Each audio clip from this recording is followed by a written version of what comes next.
কিয়ামতের দিনকে ভয় করো, শেষ বিচারের দিনকে ভয় করো, যেই দিন তোমার সব কিছুর হিসাব নেওয়া হবে। বলেন নাউজুবিল্লাহ।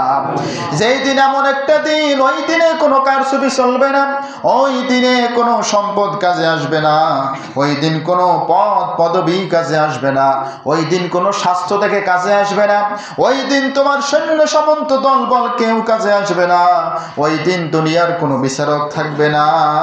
ওই দিন একমাত্র একজন বিচারক হবেন। সবাই জোরে বলেন, তিনি কে? আল্লাহ রাব্বুল আলামিন সেই দিন বিচারক, জাস্টিস হবেন। তিনি ন্যায় বিচার করবেন। আজকে দুনিয়ায় ন্যায় বিচারের জন্য আমরা কোন পাশে দৌড়াইতেছি? এই পাশে দৌড়াই, দেখি ন্যায় বিচারের আশায়, কিন্তু ন্যায় বিচার পাই না। আমরা এই পাশে দৌড়াই, দেখি ন্যায় বিচার পাওয়া যায় নাকি, ন্যায় বিচার পাই না। কিন্তু আল্লাহ রাব্বুল আলামিন বলতেছেন, তোমরা আমি আল্লাহর বিধান মেনে নাও, এই কোরআন দিয়ে বিচার করো, তবেই শুধুমাত্র ন্যায় বিচার হতে পারে। কোন সুবহানাল্লাহ। এই কোরআন ছাড়া আর অন্য যাই দিয়ে বিচার করেন না কেন, কখনো জাস্টিস হবে না, ন্যায় বিচার হবে না। কার কথা? আর জোরে বলেন না, কার কথা?